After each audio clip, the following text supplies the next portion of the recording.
Hi, everyone. Welcome to Gruff Talk, where each week we explore how to feel better, look better, live better, and age better. Today, we're talking with Steve Perrine and Heidi Skolnick, co-authors of The Whole Body Reset, a new book which sheds light on how to stop age-related weight gain with the power of protein timing. I'm your host, Barbara Hannah Grufferman. Did you watch your waistline expand during lockdown? You're so not alone. Nearly half of U.S. adults piled on the extra pounds during the pandemic, making a national obesity crisis even worse, according to a new study. The lead researcher of the study was quoted as saying, obesity was an epidemic before the pandemic even started. He found that people were more likely to have gained weight if they were already overweight before the pandemic. It's a perfect health storm, he went on to say. The U.S. consists of an adult population where the majority suffer from a chronic disease, are either overweight or obese, do not meet the physical activity guidelines, or have unhealthy eating patterns with a low consumption of fruits and vegetables. And a previous New Mexico State University study found that the pandemic fueled stress-related unhealthy eating habits in Americans. I can so relate to that. I remember grabbing that bag of potato chips way too many times. The big challenge here is that once people are on that trajectory of weight gain, they feel like they've lost all control. And so they just stick with the path that they're on.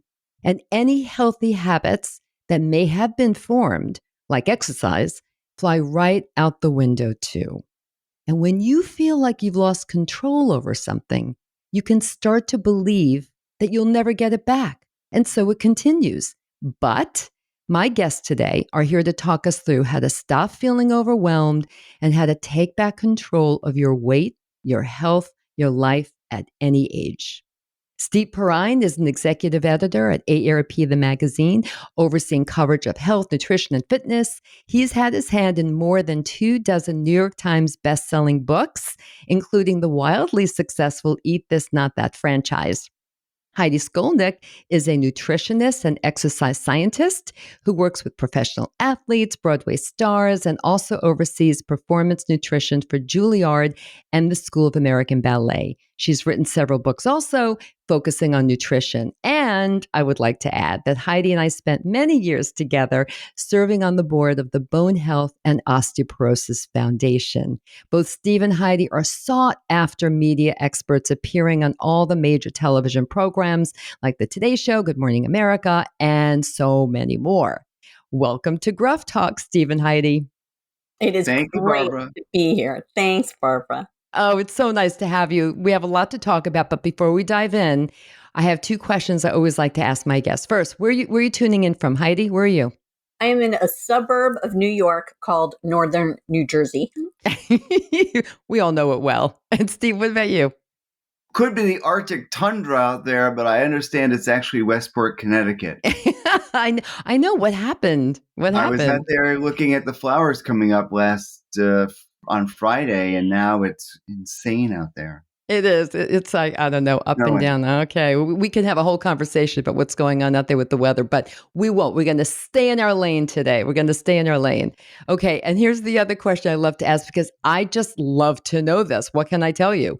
What did you eat for breakfast today? Heidi, what did you have for breakfast today? Although what I ate was not unusual, it was unusual in that I went out to eat this morning for breakfast because my stepdaughter and son-in-law and the baby, my grandson, was here. And before they departed, they were here for the weekend. We went out for breakfast. And this is what's great about the Whole Body Reset. You can eat this way no matter where you are, whether you're home or out, it doesn't matter. So I had this is actually kind of like I eat at home too. I had 2 slices of this wonderful whole grain bread with avocado, smashed avocado, some pepper flakes. It had some feta cheese.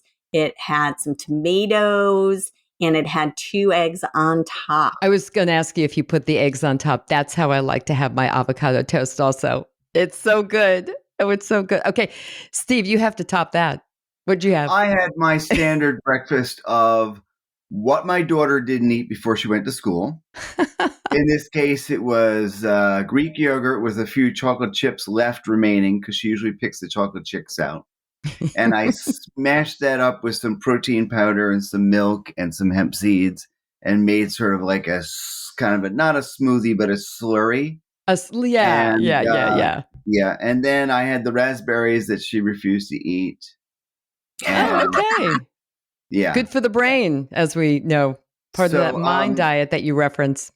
But it's funny because it's exactly as Heidi was saying. The diet is designed for real people living in a real world who have to eat real food. Sometimes not necessarily the food they intend to eat. Right. Like if you're out somewhere too, or if you're Right. visiting. I mean, you have to kind of be flexible. And we'll get to some of your recommendations too about what are some of your favorite recipes from the book and other things. But let me tell you what I ate, and I want to know if I passed muster or not. So I had my usual. I had two, like Heidi, I had a whole grain toast with peanut butter, but not the kind with any sugar in it, just peanuts and salt, and blueberries on top instead of jelly. And then that was part one. And part two was Greek yogurt with walnuts and blueberries and some chia seeds. So what do you think? Yay or nay? It's a match, Barbara. Okay. I'm glad to hear it. We'll All get right. to the specifics of that as we go deeper in. Okay. So let's now take that deep dive about your book's plan. Steve, I love how you kick off the book in the intro with the very first sentence, which grabbed me. You don't have to gain weight as you age, because we've always been sold on the idea that once you hit midlife, metabolism changes and weight gain is inevitable. But your research says, no, it's not. It says otherwise. So tell us a little about the research and then how you applied that to the book and the plan. Well, this started when, because of my background of having written and worked on a number of nutrition books, our editorial director at AARP, Myrna Blythe, came to me and said, you should do a book like this for AARP for people 50 and older. She said, the thing I hear more than anything else is, I used to be thin. Now I'm not. What's going on? I'm exercising the same. I'm eating the same, but my body is changing. And I had noticed that myself. I had just finished, in 2016, I did a book with Danica Patrick, the race car driver. And I had to work out with her. Oh my which gosh. was brutal. Wait, I'm sorry. I have to interrupt you. Did you race in a car with her too? I did not, but I did have to drive her somewhere, which made me incredibly paranoid.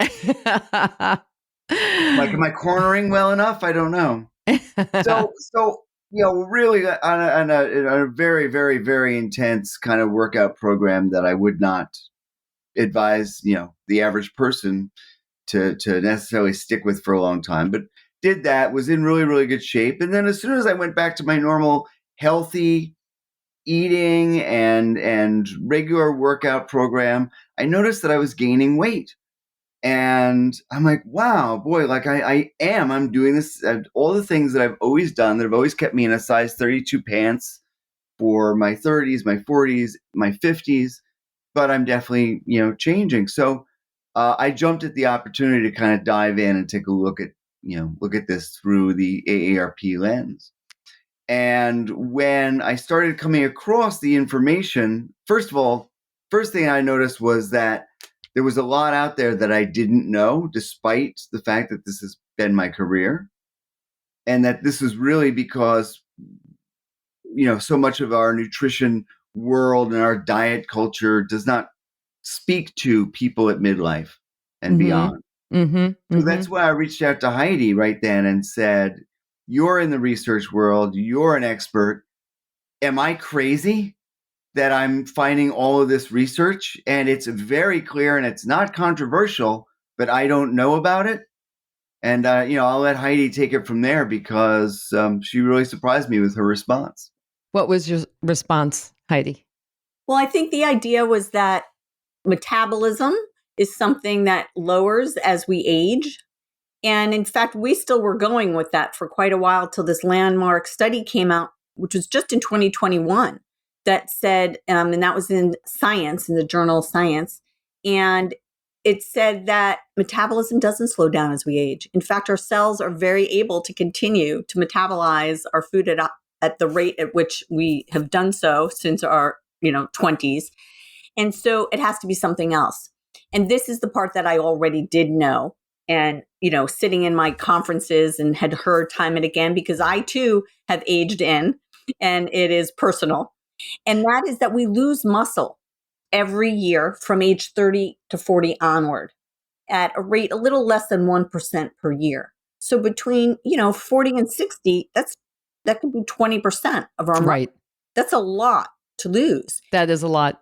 Right. And so that's what's lowering our metabolism, right? It's not that our metabolism doesn't work, it's that we have less cells that are active to burn and do and function. Because most people haven't changed what they're doing up until that point. Like if they've hit 50, Right. they're still doing probably, if they're like most people I know, are still doing, and it could be nothing, by the way. In fact, most people are doing nothing with regards to eating the right food and exercising to keep the muscle where it should be. Well, I would say that that's probably, people say that, but in actuality, my guess would be that most people become a little bit less active and eat a little bit more too. I mean, it doesn't have to be drastic. Right. But there is this, so what happens is that we've lost muscle and our muscles have become what's called anabolically resistant. Right? They do not want to maintain or grow in the same. When you're young, you're growing. When you're young, you drink a glass of milk, that all gets turned into muscle. When you're an adolescent, boy, poof, right? Like you don't even have to do that much, and you're a muscle machine. But when we get older, we need more protein to press that button of muscle growth. Right. And we need it more often, and that's called protein timing. Right. And that was exactly what I wanted you to focus on next. Talk us through what that means. When is the best time? Do we need more protein? The same amount of protein? Talk us through the details. Well, we don't need more protein throughout our, in the course of our day total. The average American eats about the right amount of protein, between 90 and 100 grams every day. Mm-hmm. The problem is that we tend to eat about 60% of our protein at dinner. Mm-hmm. When we have that double cheeseburger or that big chicken breast or that big piece of salmon or the steak or what have you. The typical person eats about 10 grams of protein a meal and some berries. And unfortunately, for somebody in their 50s or so, if you don't get at least 25 to 30 grams of protein to start your day, you're probably going to be in muscle loss mode all day long. So our bodies are constantly building up and breaking down muscle. We need to have protein, 25 to 30 grams, 3 times a day at morning, noon, and night, in order to keep that make muscle process going, in order to overcome the anabolic resistance that we develop as we get older. So we're not saying you need to eat more protein total, and this is not in any way high protein diet. Right. It's an adequate protein diet, but one where the emphasis is shifted toward the morning. So we're focusing on getting that good, solid, energizing protein breakfast to get our muscle making processes revving. And also by doing that, we're also giving ourselves greater energy throughout the day. Mm-hmm. We're controlling hunger. We're not getting those like midday cravings or those 3 p.m. slumps.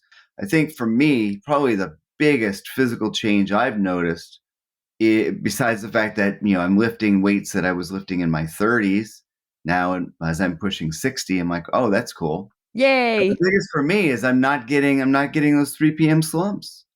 I don't need to lay down at 2:30 after lunch and zone out for an hour.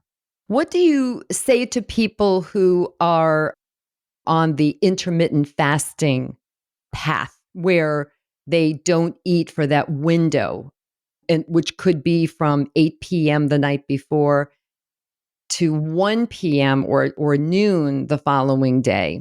And that's their kind of lifestyle now. What do we say to those people? Bad idea? Well, for people who are older, yes, it's a bad idea. Mm-hmm. There's a study that came out, and I actually have that one right here, and that came out in JAMA, And what it did is it looked at a control group. So same amount of calories, because that's important. Weight loss, it is there is a calorie part to it. Yes. This study, they controlled for same calories. One was on a time restricted eating plan and the other was not. And both groups lost a similar amount of weight. But the group that was on the time restricted or the training that we're taught, like not eating in the morning, lost more lost more muscle. Really, Mm-hmm. let me be clear. That when they were on this program where they did not eat in the morning, they lost similar amount of weight to the control group for calories, but they lost way more muscle. Mm-hmm. And that's really important.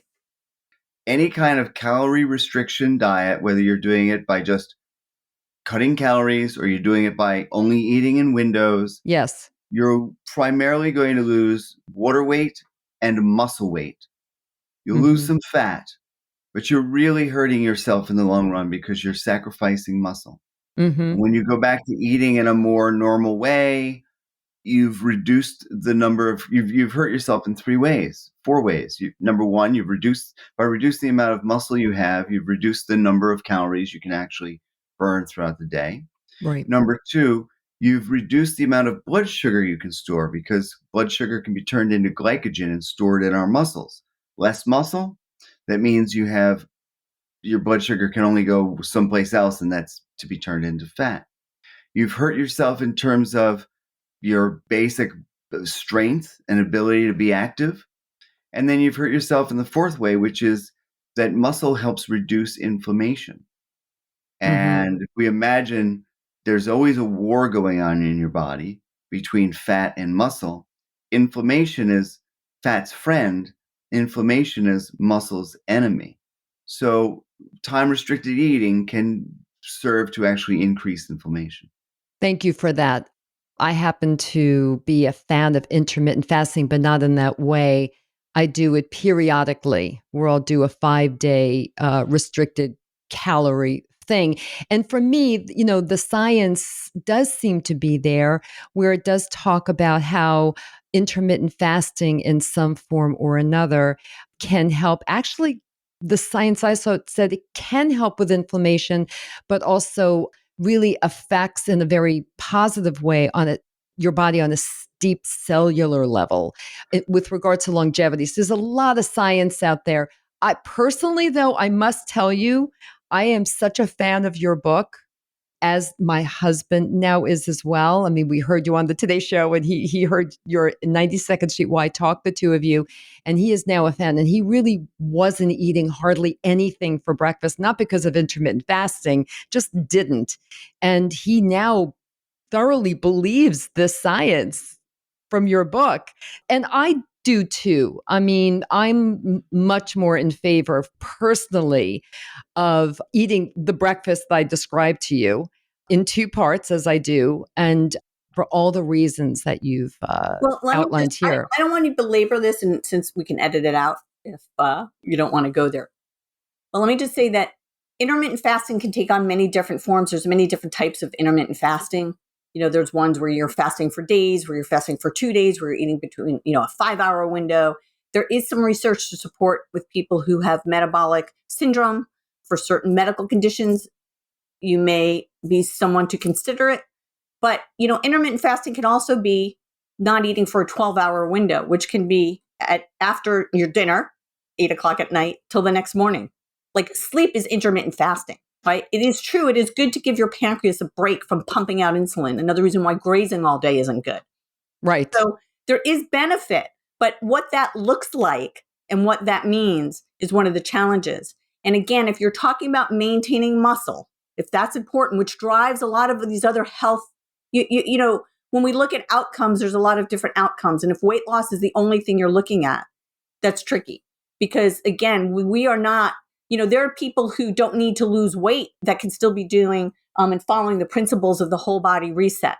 Because Correct. It really is, you will maintain that valuable muscle as you age, which can prevent deterioration for fertility, sarcopenia, so many things which can help to maintain your bone health, right? Which is near and dear to us. your blood sugar levels, your cholesterol. There's a lot of things around inflammation, including diabetes, cardiovascular disease, hypertension. So there's many health benefits that come with maintaining more muscle. And I think it's important to focus on that, even though, of course, we talk about weight loss. And for so many, that is an outcome, but it is not the only outcome. Absolutely. And Barbara, I think it's also important to note that the research in the whole body reset is almost entirely research that was conducted on people at midlife and beyond. And there's a lot of great science that says that intermittent fasting will help fruit flies live longer, worms, yeast, some monkeys, mice. I know. And there's a lot of great research around younger people, but we really want to focus only on the research around people who are our age, because our bodies change so dramatically that diets that worked in our 20s and 30s aren't working for us now. Right. And that's where we want to really focus on what is the research around people our age and what does it tell us about how we need to eat.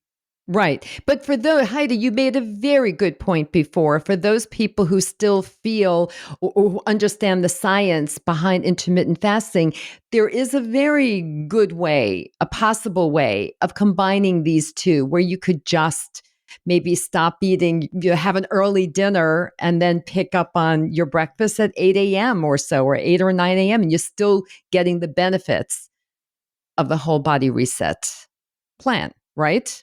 And I think the other thing that's important is for many people that I work with, and even the feedback that we've received from people, like sort of testimonials when they write in. I just got this wonderful email that I had shared with Stephen, and who talked about being able to eat and feel satisfied and feel sated and feel sort of get off the bandwagon of this cycling and really disordered eating or chaotic eating or erratic eating.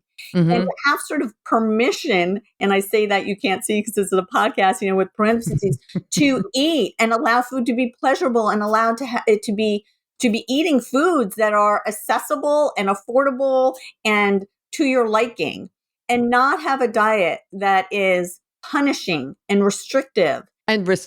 Like so many of them are. Yeah. And I think that this will be very refreshing to many people who want to be healthy and keep their muscles strong and possibly lose a little weight as they're going on this path, but without the restriction that so many diets have. Right. And as Stephen indicated, even very well studied diets like the Mediterranean diet, the DASH diet, the MIND diet, all these diets that we know have a lot of science behind them. First of all, you can follow the principles of the whole body reset, no matter whether you're vegan or vegetarian or carnivore. And if you want to do the Mediterranean diet, absolutely. But those well-established diets still don't address what happens midlife and beyond.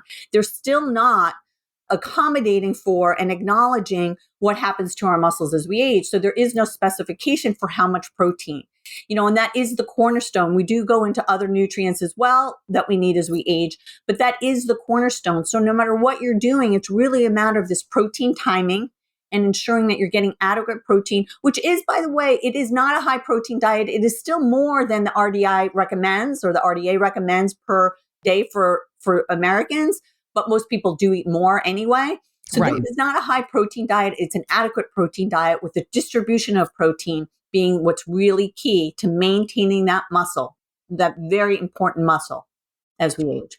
And Heidi, you mentioned before just about being healthy and all the nutrients that we need now that we're in midlife. So when you were writing the book with Steve and creating the plan and taking all the research, and what are the most important nutrients that we should be getting now that we're all in midlife to make sure that we stay strong and healthy and mobile and independent for the rest of our lives? All of that. Yeah. All of that. So one of the things as we get older is we tend not to absorb B12 as much. So that's a nutrient of concern.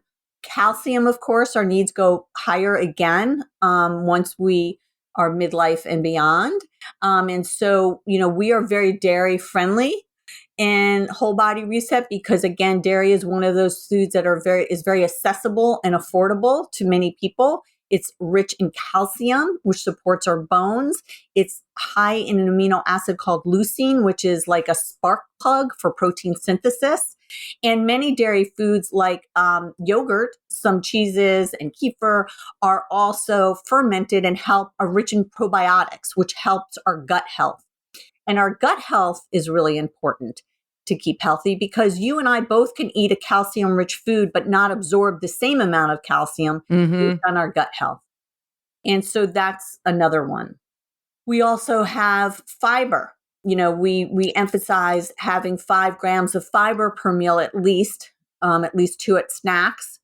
And that also helps with our microbiome. It also helps keep us full. And Steve, do you want to take their colorful fruits and vegetables, or do you want me to keep going here? Oh, I'm happy to jump in, Heidi. Yeah. So, Go ahead, Steve. yeah, one of the things that we've heard about so much in our diet culture is this idea of superfoods. Yeah. And we really want to kill all superfoods. There are no superfoods. The only superfood is a lot of different foods. I'm sorry, Steve. I have to disagree with you. Oh, yes? Peanut butter is my superfood. I can not imagine life without peanut butter. It's my dog Travis's superfood. That is for sure. Yeah. But really, you would be better off mixing in your peanut butter with also some almond butter, some cashew butter, some other things. Okay. Basically, all plants have their own unique sets of phytochemicals, nutrients. There are tens of thousands of different kinds. The wider a variety that we eat, the better off we are, which is why we love to use that common phrase, eat the rainbow. Yes. And in fact, one of the most surprising studies for me in researching the book was the finding that people who eat the most fruits and vegetables retain the most muscle as they age. Yes, I was fascinated by that. Yeah, and we don't think of fruits and vegetables as, muscle building food, but again, it goes to you're getting all those different phytonutrients. They work together to help fight inflammation. Inflammation is muscle's enemy. So the less inflammation you have, the better you hold on to your muscles. Okay, Steve, what role? Oh, go ahead, Heidi. Go ahead. I was going to add, as we always do, we add on to each other, is, in terms of fruits and vegetables, one, many of them have fiber, but some of them aren't even rich in fiber, but it is the carotenoids and these. Let me explain what phytonutrients are in case somebody doesn't know. So phyto is the sun. So it's plant-based foods have these compounds, phytocompounds or phytonutrients that are really powerful. They protect the plants, but they also protect us when we eat the plants. And so that's what all these nutrients are. And so in addition to inflammation, we were talking about other nutrients, the carotenoids that are in a lot of these, the B9 or folate, those can really help with our brain health as we age. So they're dual purpose. Most of these foods that are really nutritious for us help different systems in our body, all of which benefit us as we age. Steve, what is the role of exercise in this plan? What do you propose people do? Well, exercise is a very interesting issue. Typically, if you go to your doctor and your doctor will ask you, what do you do for exercise? And you say, well, I walk every day, or I run, or I bike, or I jog, or I hike, or what have you. They'll typically give you a gold star and send you on your way. It's very, very rare that a doctor will ask, well, what are you doing to maintain your muscle strength? Right. And so we've always, people our age have really kind of been brought up in this cardio culture where we think that that's really what we need, the walking or the biking or the hiking, the swimming. And that's really, really important. But it's also important to do something every week that challenges your muscles, whether that's resistance training or Pilates or calisthenics or yoga or anything that helps you maintain strength as well as building cardiovascular fitness. So we have a whole workout program within the Whole Body Reset that includes a no weight muscle workout, full body workout, beginner, intermediate, and advanced programs. as well as Using your whole body, meaning like a push-up and the like, squats, exactly, push-up, things like sure, that, where yeah, you're not using equipment. That's and you pretty can much do it what at I do home. and have You been can doing watch for years. TV. Yeah. Hmm. You could do it anywhere, Mhm. anytime, right? Yeah, I mean, it's, doing squats in line at the bank is kind of weird, but whatever turns you on, Barbara. No, but you can do balance while you're waiting in line at the We bank. actually have we have Right? a whole body reset balance and stretch, which is, Yes, I saw that because that is the third pillar, I think, of overall, right, fitness. right. Because you don't want to, as Heidi and I know, you don't want to fall and fracture. You want to be doing all these wonderful things to build up your muscles to support your bones, but you also don't want to fall. And we do know that as we get older, that is a risk. Heidi? Yeah, I was going to say, the thing about strength training that is important to remember again when we're talking about system cardiovascular, your heart, your lungs, absolutely important. But it's not like the more. You'd be better off doing a little bit less to make sure you're leaving time for strength training twice a week. But that strength training isn't just good for our muscles. Remember, our muscles pull on our ligaments and our tendons and pulls on our bone, and that helps stimulate bone to stay strong as we age. And then the balance exercises are important, not for your muscles per se. It's for your proprioception. And when you have the muscle to help the strength, to help correct from a fall is important. It all builds up. And it's, again, it's all together. It's compound.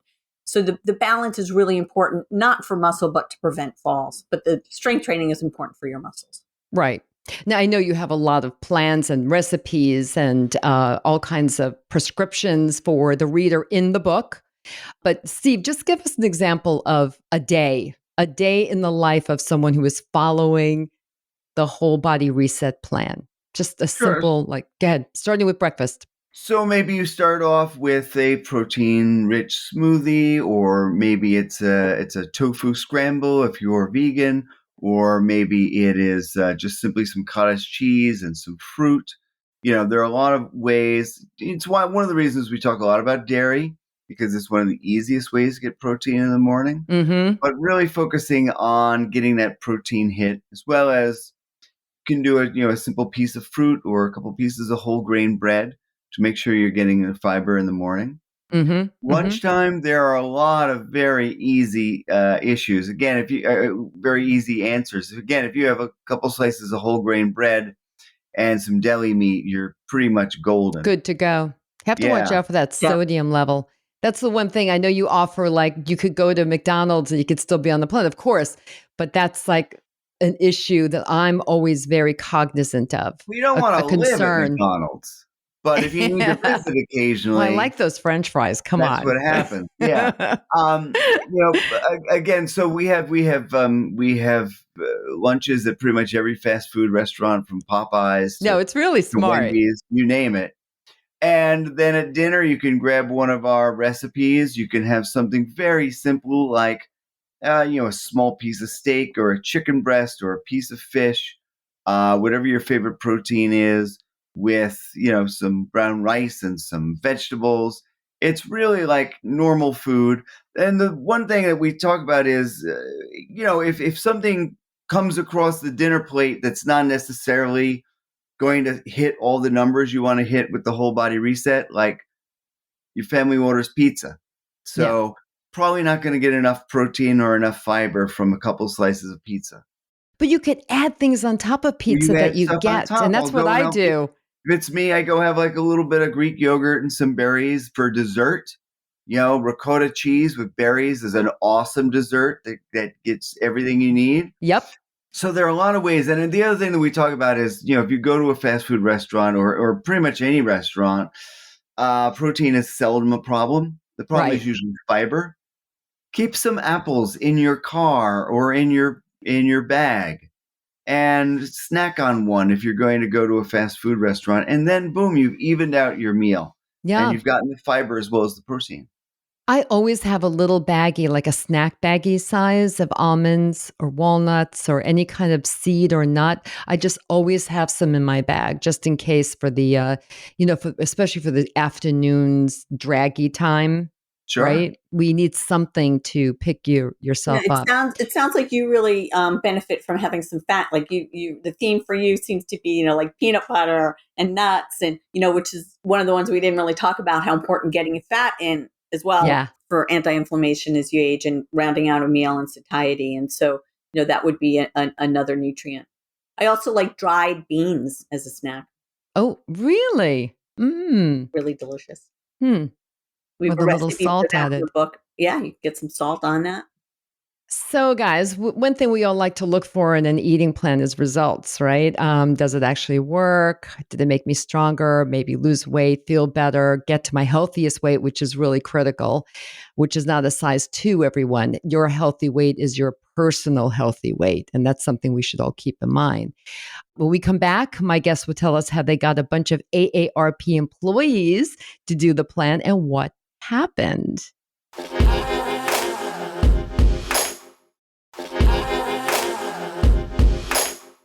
Okay, we're back with Steve Perrine and Heidi Skolnick, co-authors of The Whole Body Reset. Steve, I really love this book. I told you before that my husband is on the plan now too. I mean, he truly was convinced. It was the 92nd Street Y talk that I have shared a lot that changed his mind. He said, that just makes so much sense to me. And so I'm going to do it. And he continues to do it. But the one thing that really impressed both of us when we heard and read that you had a lot of, I forget the number of AARP staff members who joined the program, did it, I think for 3 months, if I got that right, during the pandemic, and they had remarkable results. I'd love for you to just talk us through that.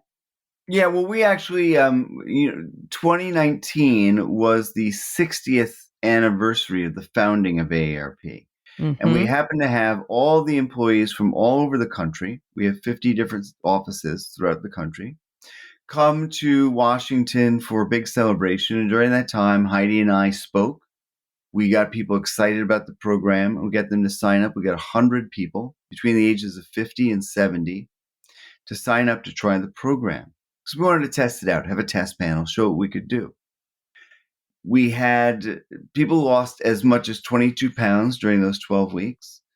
The average weight loss was less than that. But, you don't want rapid weight loss. You want sustainable weight loss. And I think what's so heartening to us is the people who lost weight, kept it off throughout the pandemic, continue to lose weight. Some people have lost in excess of 40 pounds. And again, reported better sleep, better energy. Some reported that their blood pressure and blood sugar numbers were under improved. Control. And that was really very heartening. Yeah.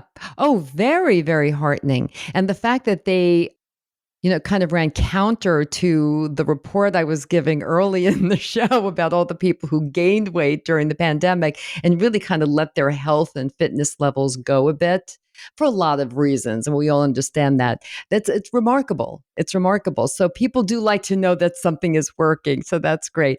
Okay. People love to know what behind the scenes stuff. And I want to know too. So Steve, let's start with you. Give us your typical day. How do you what's your workout like? And I think we have an idea of how you're eating. You gave us some clues before when you told us about your breakfast and your desserts of ricotta cheese. So I get up early because I have to get my daughter to school, which is always just a little bit of a struggle. I know all parents out there who have school-age kids know that because of the pandemic and the lockdowns, that the routine of getting up and getting to school was disrupted. And now there's a certain feeling that maybe it's not as set in stone that I'm going to school every single day, So it's a little bit more of a struggle. So I get her breakfast, get her out the door. Then I have typically, a protein shake. I usually try to put in some whey protein powder in my morning. Stop right there. That's really good to know. You put whey protein in. Yes. And I saw that in the book too. Why is that? Can you just tell us quickly? And is it easy to get? It's easy to get. Whey protein is very high in leucine. Again, Heidi mentioned this important amino acid that seems to be a real spark plug, especially for older people who want Okay. to build and maintain muscle. And as Mm-hmm. one of my sources said, whey protein is just a leucine delivery system that comes in chocolate.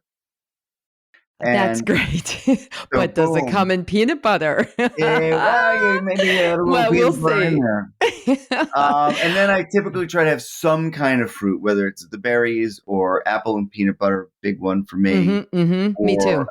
Or this time of year, I have a lot of citrus in the house, and I'm always grabbing a piece.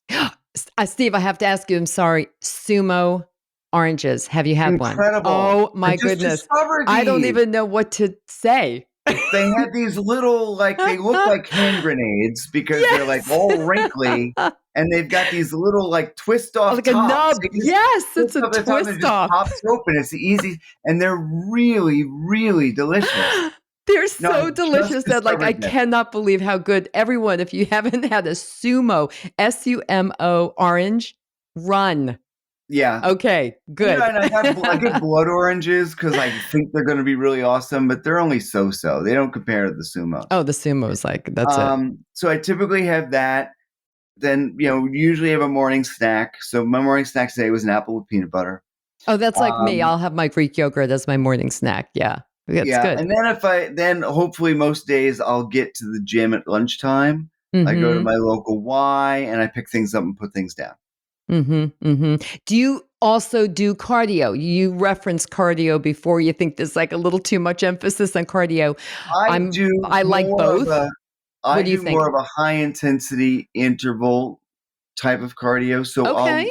I do a 20-minute run, which is either 1 minute on, 1 minute off, or 30 seconds on, 30 seconds That off, is depending on great. And how the fast I want science, to go. right? The science is behind that And too. then Big I time. run a route, and then I know that I have to continue to get to the same place in the 20 minutes. Yeah. If I fall short, I need to up the intensity next time around. Oh, great, So it's great, very, great, very much great. for me, exercise is very, very much about monitoring, marking. There's a chalkboard at the gym, and I write what I did last time, and then I go ahead and try to beat those numbers, and then I take a photograph of what I write down my new numbers, take a photograph of that, and then the next time I go to the gym, I take that photograph, I copy it, and I try to beat it again. Oh, I love that. That's so great. Yeah, I love competing with myself also. So you're competing with yourself. That's Exactly. wonderful. Do you go every day or is this like a 3 Oh, to I 4? wish. You wish, I yeah. wish I Okay. went every day. Yeah, but I'd say probably 4 times a day. 4 times a week. Yeah. Yeah, 4 Wonderful. times a week. Okay. Yeah. Heidi, over to you. Give us a typical day in the life of Heidi Skolnick. You're so busy. You're both so busy. It's impressive and motivating that you both are living this whole body reset life. Go ahead, Heidi. What do you do? Well, I'm going to tell a story. I've told this before, but Okay. I'm going to tell it again. That when I was sitting in a conference in a lecture one day, and the speaker said, "What you do now will predict your vitality in 10 years from now," and that just really stuck with me. So when I am not so motivated, because I am like everybody out there, I might have a little bit more knowledge, but that couch still calls my name to watch one more TV show instead of, and that just sticks with me. So when my present self is not so motivated, I think of my future self and I work out for my future self. Oh, that's a wonderful thing. And I really hope everyone heard you loud and clear when you're feeling like you just want to watch one more show or hit the snooze button again, that you just think of your future self and all the good that you'll be doing, not for yourself right now when you actually do it in the present, but down the road. So critical, everyone. Yeah, that's great. All right, this was so much fun. Everyone learned a lot from the two of you, and I know that they'll learn even more when they pick up a copy of the book. There'll be links to everything, everyone. So, and how to get the book and more information about both of my guests. But before I let you go, I really want to just get one great takeaway from each of you. All right, Steve, you're up first. What's your best takeaway? Yeah. More than anything else, your new path to health and well-being can start tomorrow morning. So if you're sort of like, I don't know what to do, I'm not sure, I'm not sure I'm motivated enough. I don't know everything that, there's so many different programs out there. What do I do? Start here. Just make a decision about what you're going to have for breakfast tomorrow. Figure it out. It's very simple. Could be some yogurt, could be some cottage cheese. Make sure there's plenty of protein and plenty of fiber. Plan that out. Wake up tomorrow. Have that healthy breakfast. That's a giant step forward. And just do it the next day after that, and the next day after that. Do 20 push-ups too while you're at it. Sure. Heidi, what's your takeaway? To focus on what you can add to your diet to keep you strong and healthy. To combine that with movement that makes you feel good, and that you will be on your path for health and strength for a lifetime. For a lifetime, for the rest of your life. My takeaway from reading the book, hearing you all on TV, hearing you talk with me today is the timing of the protein, because I cannot agree with you more. We just haven't been focusing on that, on building up the protein early in the day. And that's been a real critical mind shift for me. And my husband, as I mentioned also, and making sure everyone continues to do strength training. Cardio, I think, is important. I'm a runner, but definitely strength training, muscles and bones. We don't want to lose both of those. So thank you guys so very much. And thank you everyone for tuning in and learning more about Steve Perrine, Heidi Skolnick, and the new book, The Whole Body Reset. And check out all the links, as I said, so you can find out how to get the book, learn that more about them. If you love this episode, please share it with your friends and family. And if you don't want to ever miss an episode of Gruff Talk, where we talk about money, sex, style, health, nutrition, grief, jobs, and so much more, here's what you need to do. Subscribe to Gruff Talk wherever you listen to podcasts, including YouTube. So easy. Just click on the little subscribe button. Until next time, remember this. We can't control getting older, but we can control how we do it. Bye for now.